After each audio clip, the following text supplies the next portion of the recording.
11वीं भौतिकी में आज हम लोग गति के समीकरण को सिद्ध करने की कैलकुलस विधि या समाकलन विधि देखेंगे। कल हम दो विधि पे चर्चा किए थे। गति के समीकरण को एक सामान्य मेथड था, दूसरा आपका ग्राफी विधि था, तीसरा हम देखेंगे समाकलन विधि। तो आप लोग प्रश्न बनाएंगे गति के प्रथम समीकरण को कैलकुलस विधि या समाकलन विधि से सिद्ध करें। माना वैसे ही रहेगा जैसे मैं माना हूं। t बराबर 0 पर वस्तु का प्रारंभिक वेग v0, समय t पर वस्तु का अंतिम वेग v, एक समान त्वरित गति में है ना, शुरू में लिखोगे। t समय बाद उसका विस्थापन s, कुल विस्थापन, और उसका त्वरण मान लीजिए कि एक समान त्वरण क्या है, a है। एक समान त्वरण उसका क्या है, a है। इसमें एक लाइन और जोड़ लेना बेटा। माना t बराबर 0 पर स्थिति, वस्तु की स्थिति x0 और समय t पर वस्तु की स्थिति x है। ये एक लाइन और जोड़ लेना। माना में प्रारंभ में स्थिति x0 मान लेते हैं और समय t पर स्थिति को मैं x मान लेता हूं। ठीक है। अब सेम वैसे ही चालू करेंगे। तो वस्तु का त्वरण होता है बेटा, वस्तु का त्वरण बराबर होता है वेग में परिवर्तन, वेग में परिवर्तन बटा समयांतराल। तो त्वरण का संकेत ए देंगे। पिछले में सामान्य विधि में वेग में परिवर्तन v माइनस v0 लिखा था, यहाँ अवकलन समाकलन करना है तो वेग में परिवर्तन dv संकेत दिया हूं, समय अंतराल को dt दूंगा। वेग में परिवर्तन बटा समय अंतराल, तिर्यक गुणा कर लीजिए तो a का गुणा dt से होगा और इधर dv रह जाएगा। अब समाकलन कर दो बेटा, समाकलन विधि है। समाकलन करने पर समाकलन करोगे तो a इंटू dt समाकलन हो गया और ये dv आपका समाकलन हो गया। सीमा डाल दो। समय को प्रारंभ में 0 लिए हैं, फिर t समय तक गए हैं। इसमें वेग को प्रारंभ में v0 लिए हैं और t समय बाद v लिए हैं, तो मैं v0 से v इधर सीमा डाल दिया, 0 से t तक इधर सीमा डाल दिया। अब देखिए, आप सभी जानते हैं a नियतांक है, बाहर कर लेता हूं। 0 से t dt बराबर v0 से v क्या dv। dx का समाकलन x होता है तो dt का समाकलन t होगा। 0 से t सीमा को ब्रैकेट में लिखो। वैसे dv का समाकलन v होगा। v0 से v सीमा लिख दिया मैं। अब a ऊपर वाला मान पहले रखाएगा t की जगह -0, वैसे ये ऊपर v पहले रखाएगा, फिर v की जगह v0 रखाएगा। अब v बराबर निकल जाएगा बेटा, ये हो गया at बराबर v माइनस v0, तो v बराबर होगा v0 प्लस at। ये रहा आपका गति का प्रथम समीकरण। देख लीजिए, आप लोग उसी तरीके से किए हैं, कोई भी नया काम इसमें आप लोग नहीं किए हुए हैं। ठीक है, थोड़ा सा समाकलन कर लिए dx पर dx dt dv लाके। अब हम गति के द्वितीय समीकरण में जाएंगे। आपको सेम प्रश्न बनाना है, समाकलन या कैलकुलस विधि से गति के द्वितीय समीकरण को सिद्ध करना है। माना से पहले सवाल जैसे करना, सेम माना प्रथम समीकरण जैसे। मैं सीधा कैलकुलेशन में आता हूं।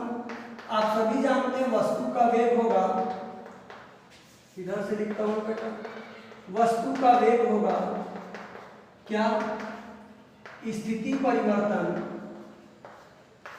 बटा समयांतराल। तो वेग का संकेत v होगा, स्थिति परिवर्तन dx होगा, समय अंतराल dt होगा। तिर्यक गुणा कर देता हूं बेटा, dx बराबर v dt होगा। चूंकि गति का द्वितीय समीकरण ला रहा हूं तो प्रथम समीकरण का मान मुझे रखना पड़ेगा, तो v का मान हो जाएगा v0 प्लस at और dt कोष्ठक में लिख देता हूं। प्रथम समीकरण से v इज इक्वल टू होता है v0 प्लस at, द्वितीय समीकरण है तो प्रथम समीकरण के बगैर तो आता ही नहीं है। उसमें भी अपन प्रथम समीकरण का मान रखे थे, तो v की जगह रख दिया v0 प्लस at प्रथम समीकरण का। ठीक है, ये मैं मिटा देता हूं। अब dx बराबर हो गया v0 के गुणा dt से और at का गुणा v dt से, गुणा कर दिया बेटा। अब मैं समाकलन कर देता हूं। समाकलन करने पर तो समाकलन करूंगा, समाकलन dx, ये प्रारंभिक में v0 नियतांक होगा बेटा, सामने लिख दिया dt का समाकलन। वैसे ही a नियतांक होगा, एक समान त्वरित गति लिखे हो, t इंटू dt का समाकलन हो जाएगा। मैंने नियतांक को पहले ही सामने लिख दिया हूँ, लंबा नहीं किया। इसमें 0 से x सीमा आएगा, प्रारंभ में x0 और x, ये t है तो 0 से t तक सीमा डालेंगे, इसमें भी 0 से t तक सीमा डालेंगे। डाल दिए सीमा अपन ने। ठीक है, अब समाकलन कर दो, dx का समाकलन x होगा, सीमा को ब्रैकेट में लिख दो, x0 x, v0 dt का समाकलन t होगा बेटा, सीमा लिख दी, प्लस a, t का समाकलन होगा t स्क्वायर बटा 2, 1 धन 1 बटा में 1 धन 1 आएगा।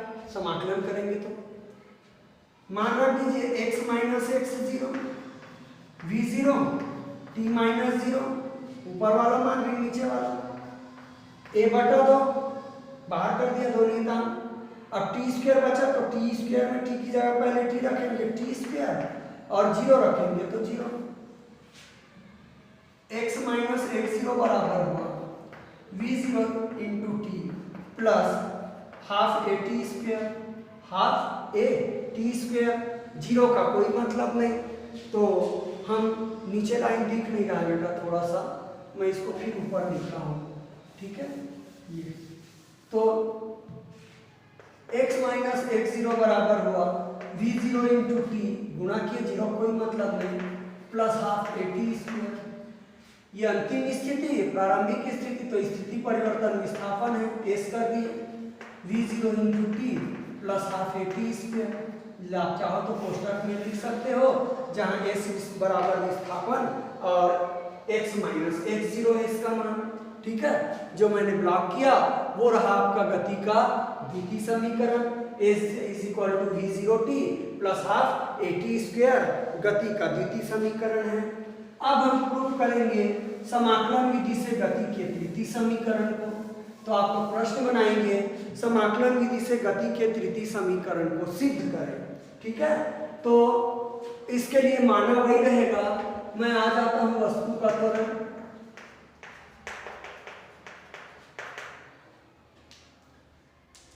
वस्तु का त्वरण क्या होता है? त्वरण बेटा वेग में परिवर्तन बटा समय अंतराल। त्वरण का संकेत ए, वेग में परिवर्तन dv, समय अंतराल dt। प्रथम समीकरण को भी कुछ ऐसी प्रूफ करने की कोशिश किए थे, लेकिन तृतीय समीकरण में बेटा विस्थापन भी आता है, v square is equal to v0 square plus 2as, और यहाँ विस्थापन का जिक्र नहीं है, तो जानबूझ के मैं विस्थापन की लाने की कोशिश कर रहा हूँ। ऊपर नीचे dx का गुणा कर दिया, ऊपर नीचे dx का गुणा कर दिया, a बराबर dv अपॉन dx को रहने दो। अब ये विस्थापन में परिवर्तन यानी दूरी परिवर्तन बटा समय यानी कि वेग हो जाएगा। कोष्टक में लिख सकते हैं वेग v बराबर dx बटा dt। पक्षांतर कर लो बेटा, तो a के साथ dx का गुणा होगा और v के साथ dv रहेगा। x के साथ सॉरी बेटा a के साथ dx हो गया, v के साथ dv हुआ। अब समाकलन कर देंगे इसको, मैं लिख लेंगे, आप समाकलन करने पर आप लोग लिख लेंगे a dx बराबर ये हुआ v dv, सीमा आएगा x0 से x तक, ये आएगा v0 से v तक। सीमा दे दिया मैंने, v है तो v0 से v तक, x है तो दूरी वाला सीमा। ठीक है, a नियतांक है, बाहर हो जाएगा, एक समान त्वरित गति है। क्लियर? तो dx का समाकलन x होगा, x0 से x सीमा, v का समाकलन वैसे ही होगा बेटा v स्क्वायर बटा 2, v की घात 1 धन 1 बटा 1 धन 1 मैचिंग है। तो सीमा हो गया v0 से v तक। तो a बराबर x रखाएगा माइनस एक्स 0, हाफ बाहर कर देता हूँ, v की जगह v रखाएगा तो v0, फिर v की जगह v0 रखाएगा तो v0 स्क्वायर, हाफ मैंने बाहर कर दिया। ठीक है, तो a इसको विस्थापन बोलते हो बेटा s, half v square minus v0 square, 2 को इधर ले आओ, 2as हो जाएगा, क्रिया गुणा कर दो, तो 2as बराबर हुआ v square minus v0 square, पक्षांतर कर दो बेटा, तो v स्क्वायर बराबर होगा v0 स्क्वायर प्लस 2as। ये रहा आप लोगों की गति का तृतीय समीकरण। तो बहुत आसानी से हम समीकरण को प्रूव किए हैं, लगभग एक जैसे मेथड हैं, आप लोग थोड़ा सा ध्यान देंगे, कैलकुलेशन में कोई भी दिक्कत नहीं है। ठीक है, तो गति के तीनों समीकरण को हम 3-3 विधि से सिद्ध कर चुके हैं। अब हम एक प्रश्न बनाएंगे जो न्यूमेरिकल्स में काम आते हैं और कहीं नहीं आते हैं। ठीक है, तो आपका प्रश्न होगा बेटा, वस्तु द्वारा nवें सेकेंड में चली गई दूरी,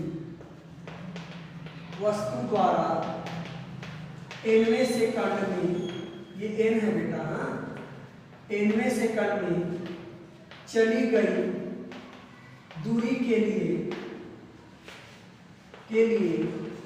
व्यंजक ज्ञात करना है।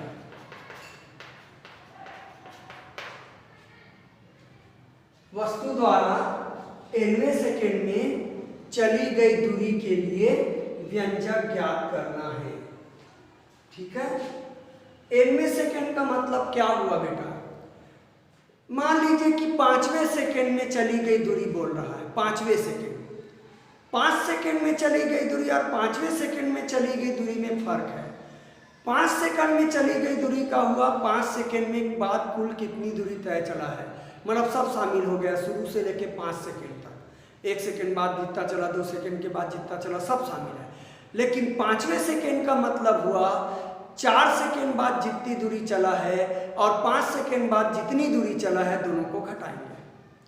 5 सेकेंड बाद जितनी दूरी चला है और 4 सेकेंड बाद जितनी दूरी चला है, दोनों घटाएंगे तो 5वें सेकेंड में चली गई दूरी, तो यही व्यंजक है nवें सेकेंड में चली गई दूरी के लिए व्यंजक। ठीक है, तो मैं व्यंजक बना रहा हूं। गति के द्वितीय समीकरण से n सेकंड में चली गई दूरी, n सेकंड में चली गई दूरी, तो Sn लिख देता हूं बेटा, संकेत दे दिया, S को Sn लिख दिया।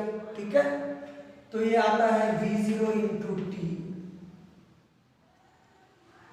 v0 इंटू टी प्लस क्या आता है, हाफ AT स्क्वायर।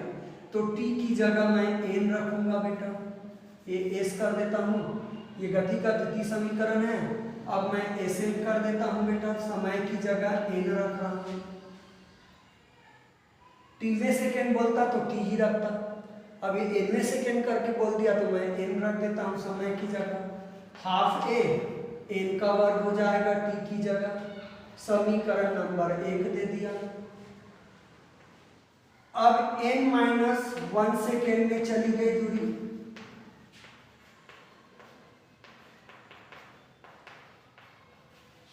तो Sn-1 संकेत दे देता हूं v0, ये n-1 होगा समय की जगह प्लस हाफ a n-1 का स्क्वायर होगा बेटा।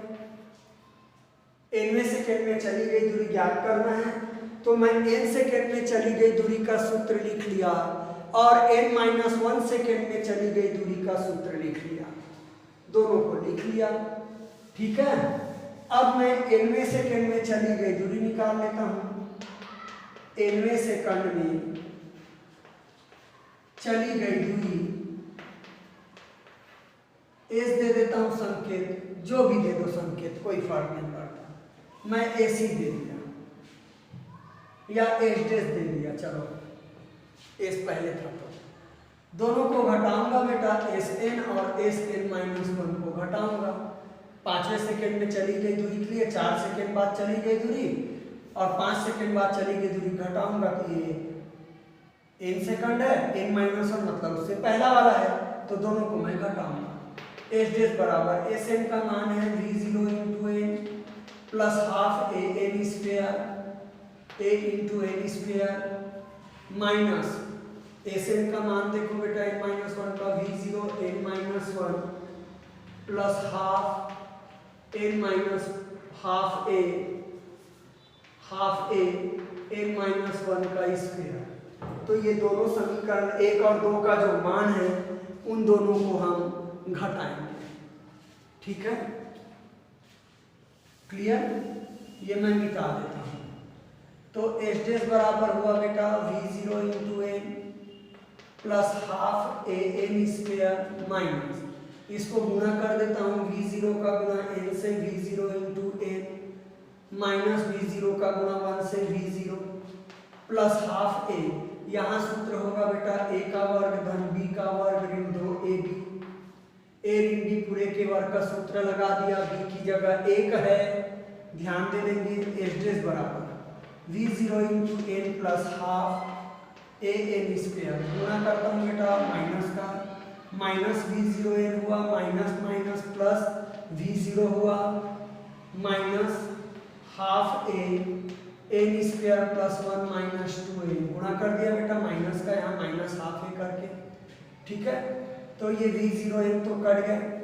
अब एस डेस बराबर क्या बचा देखो, हाफ a n का स्क्वायर बचा यहाँ पे और प्लस v0 बचा माइनस हाफ a का गुणा n स्क्वायर से करूँगा बेटा, हाफ a n का स्क्वायर हो गया, हाफ a का गुणा 1 से करूँगा माइनस हाफ a होगा, माइनस हाफ a का गुणा माइनस 2n से करूँगा तो माइनस हाफ a का 2n से तो a n हो जाएगा, 2 कट जाएगा, a और n बचेगा, गुणा हो जाएगा a n। शायद तीसरा लाइन नहीं दिख रहा है बेटा, नीचे हो जा रहा है, थोड़ा सा कैमरा मैं ठीक कर दूं तो आप लोगों के ठीक हो जाएंगे।